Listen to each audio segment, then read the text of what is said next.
It's a nice big guy. Plenty of roots. Look at all of that. Isn't that so cool?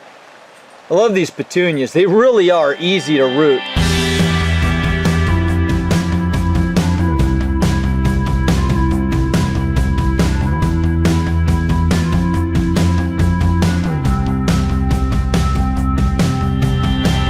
Excited to bring you guys this one because we have come full circle in a video series that you guys asked for last summer. Here are the petunias. So a lot of you asked last year, hey Mike, yeah, we can propagate these now and save money this year, but can we get them through the winter somehow and then next spring take cuttings of them and get them out there without having to buy them all over again next year? Well, here's the answer, guys. Look at these things just growing beautifully. And if you've watched those videos, I've been making videos all winter long about these petunias and how we've been taking care of them. And they've been in little bits and pieces throughout several other videos. But there they are in a 1-gallon pot. We planted a whole bunch of little cuttings from individual varieties of petunias so that we could preserve these all winter long. They've been growing inside my house under the T8 bulbs. At some point I'm going to show you guys that whole setup all in one and show you how spectacular that thing is and how it is actually helping me to root plants better. But now we want to finish this little cycle out. So we've gotten these all the way through the winter.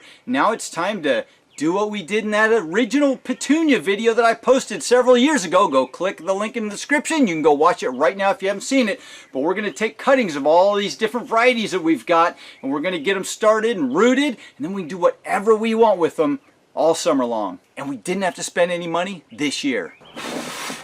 Man, we got to dust this thing off. It's been sitting out there all winter long. All right, so we got everything cleaned off here, and I got this little tray. I actually broke this one off of a 72 cell pack. I believe it was 72 cells, but I get a little nostalgic while showing you guys this because this tray right here, this little propagation tote and this little guy are the original pieces that I used in that petunia video I did like 3 years ago for you, I think. Anyway, let's get started. So I want to show you guys something right now because I get these questions as I make these videos, and sometimes I don't think to answer certain questions and then I get them after I've made the video.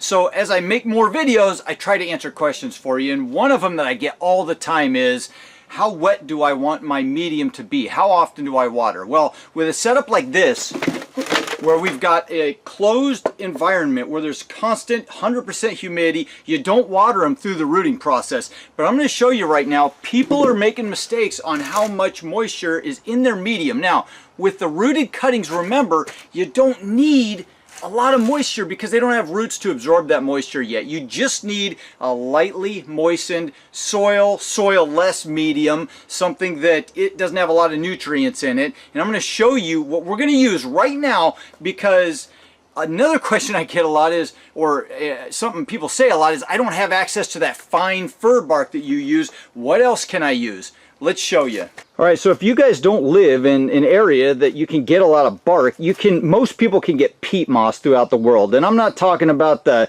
coarse peat moss. I'm talking about this stuff that you get in bags.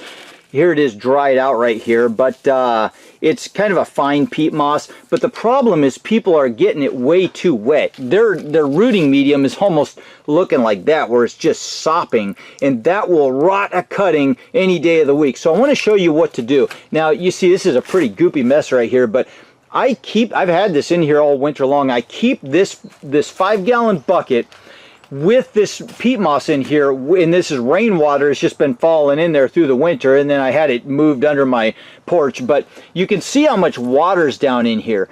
But it's okay because I just wanted it to fully absorb moisture. Now I'm going to grab a bunch of this stuff, and I'm just squeezing good and wringing it out as hard as I can, getting all them extra drops out.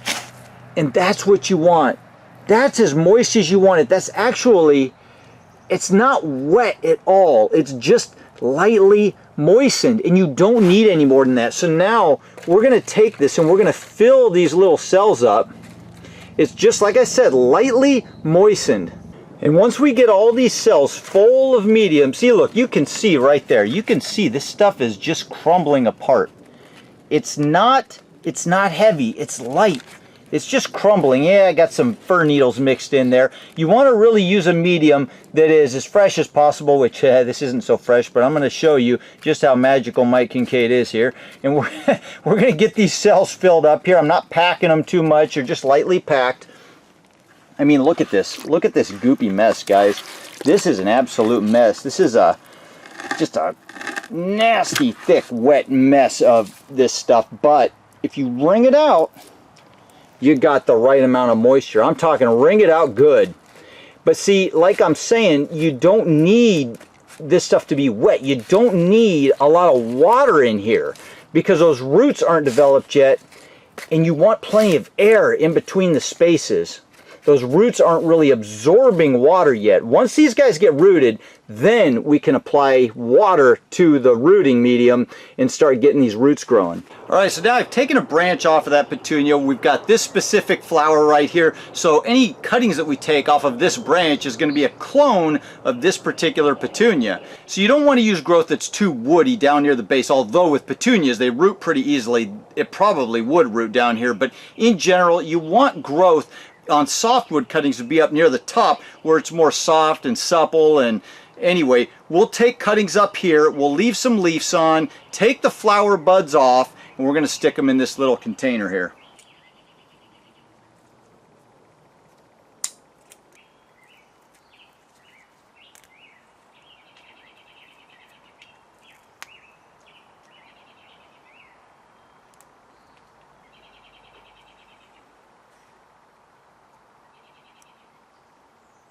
And then we'll just take our little dibbler here, we'll just poke a hole down, and then these petunias root pretty easily, so you can actually root them without hormone. A lot of people ask me that. Yes, you can. You'll just get a higher percentage of success with hormone. I'm using just the leftovers of something I use from rooting rhododendrons. This is Hormidin 3.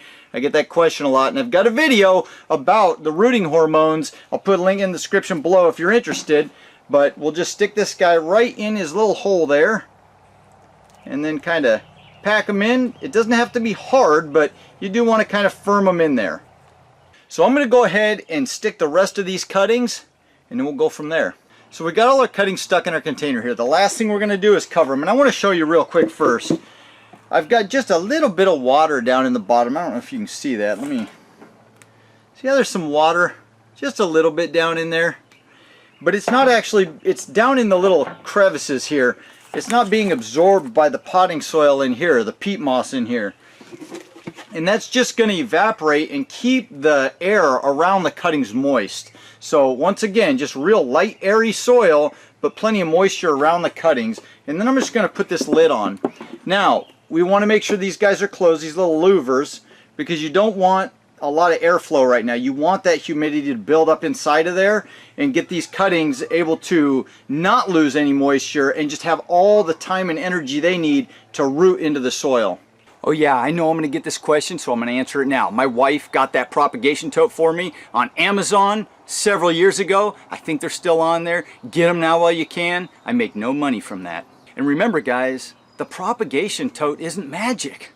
I am. So that's it for now. I'm going to go set these cuttings over and just a little portion off on the hoop house here, but I want you to know something. You absolutely don't need a greenhouse or a hoop house or anything like that. These cuttings right here could go inside your house in a window where there's plenty of light coming through. They don't need to be anywhere special. They do, however, need a little bit of warmth. We're still early on. Today is like May 19th, I think. And so, yeah, we're warming up in our area, but the temperatures still get down into the 50s at night, maybe even the high 40s. And so it might be better to put these inside where your house is somewhere between 65 and 70 degrees. But I'm just going to leave them out here. We got nothing but time. We're just going to let these slowly wake up and root on into the summer. Now, if you do put these inside your house in a window, make sure that you don't have them in a window where direct sunlight comes through, because it will go in there and cook these cuttings. The heat will build up way too hot. So you want to have them in a north-facing window or a side window where there's very little early morning sun or very little late evening sun. And that also goes for if you have them outside. If you have them in a greenhouse or a hoop house like this, now I'm going to have to watch it. This is 50% shade over me. But if this heats up too much in here, I'm going to have to move them to an area where it doesn't get so much direct sun. So I'm going to go put these down now. Like I said, May 19th today. We're going to come check on these again when something's happened. So let's do a quick update on these petunias here. So I actually tucked them down underneath these rhododendrons because there were a few warm days, and this, you know, it's 50% shade on this hoop house, but it was warming up a little more than I wanted to inside this little bin, so I tucked them underneath these rhododendrons to provide a little bit more shade. But I'm going to go ahead and open this lid. I haven't watered or done anything with these guys at this point, but you can see, and I still, just to show you, I still have these little vent holes closed. But you can see they're starting to put on new growth. So I know I've got roots down in there.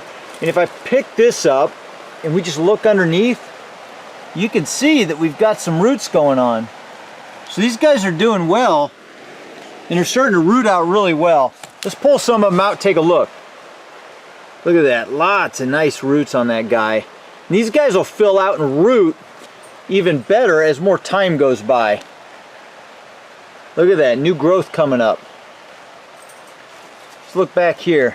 It's a nice big guy. Plenty of roots. Look at all of that. Isn't that so cool? I love these petunias. They really are easy to root. If you're having challenges with them, just follow this little method and you're not going to have any problems at all, guys. Pretty cool. Just about, I would say, every one of these guys is rooted. That one's rooted, but doesn't have a ton of roots yet, so I'll leave them alone. But so it worked out. We've proven it. We've rooted these guys. So I don't know if I said it yet. I think today is June 13th, so it's been a few weeks. They're already rooted. It's time to start acclimating them to the outside air. So I've just moved them now over by our little rose cuttings that we potted up. If you haven't seen that video, I'll put a link in the description. You can go check it out. But all we're going to do with this now today is just open these little vents. And that's just the start of acclimating them. These petunias are pretty hardy, and they'd probably do okay if I just pulled the lid off, but I don't want to stress them out too bad. So we're just going to undo those vents. It'll let some humidity out. It'll let some heat out. I've moved them out from under those rhododendrons because I am opening these so the heat can't build up as much. And then what I'll probably do after a day or two is just kind of crack the lid a little bit. And then I'll let some more air flow in. And then after a few more days, I'll probably just take the lid off, and these guys will start growing like crazy. We'll fertilize them up a little bit, and then eventually, actually, we could probably pot them up any time after we get them out of here. All right, today is June 23rd, so it's been a little over a month since you saw me bring that last little clip back into the distance and set those cuttings down, and here they are now. Isn't that neat? Look at that. They've all rooted. Well, maybe not all of them, guys, but we've got a couple little that didn't make it, but everything else in here rooted, and those petunias are just growing awesome. You guys want to take a look at the roots? Let's look at them. All right, I'm going to pull this one up first here. Look at that. Look at all those little roots in there, guys. Isn't that cool? These things are doing great. They've rooted really nicely. This little pile's a little more damp. Yes, I've been watering these guys somewhat because they've needed it. So once I didn't water them in the beginning. I just had that lid on. And then I cracked the lid a little bit like I showed you I was gonna. And did all that over the last week. And now they're growing on their own roots real good without any kind of humidity. But there is another one. These guys are fully rooted out. They're ready to pot up. And I'm going to talk about what you should do with these next. That one's up. It's got plenty of roots in there. There it is. Isn't that cool? I mean, out of all, how many did we stick? 18 of them. 2 of them didn't make it. So 16 out of 18. I don't know what the math is on that, but I think the odds here are pretty good. So I just love seeing a little project like this come to fruition. These guys all rooted beautifully, all but 2 of them, but 16 out of 18 ain't bad. So if you remember, of course you remember, it was in this video, but we didn't have a lot of water in that peat. I took the peat and I wrung it out really good. And I'm trying to show you guys that because I think a big problem that people have with propagating plants, especially softwood cuttings or hardwood cuttings, but their soil is waterlogged. There's just too much water in there. And these guys rooted with hardly any water. It was just lightly dampened peat moss that I wrung out really hard with my hands.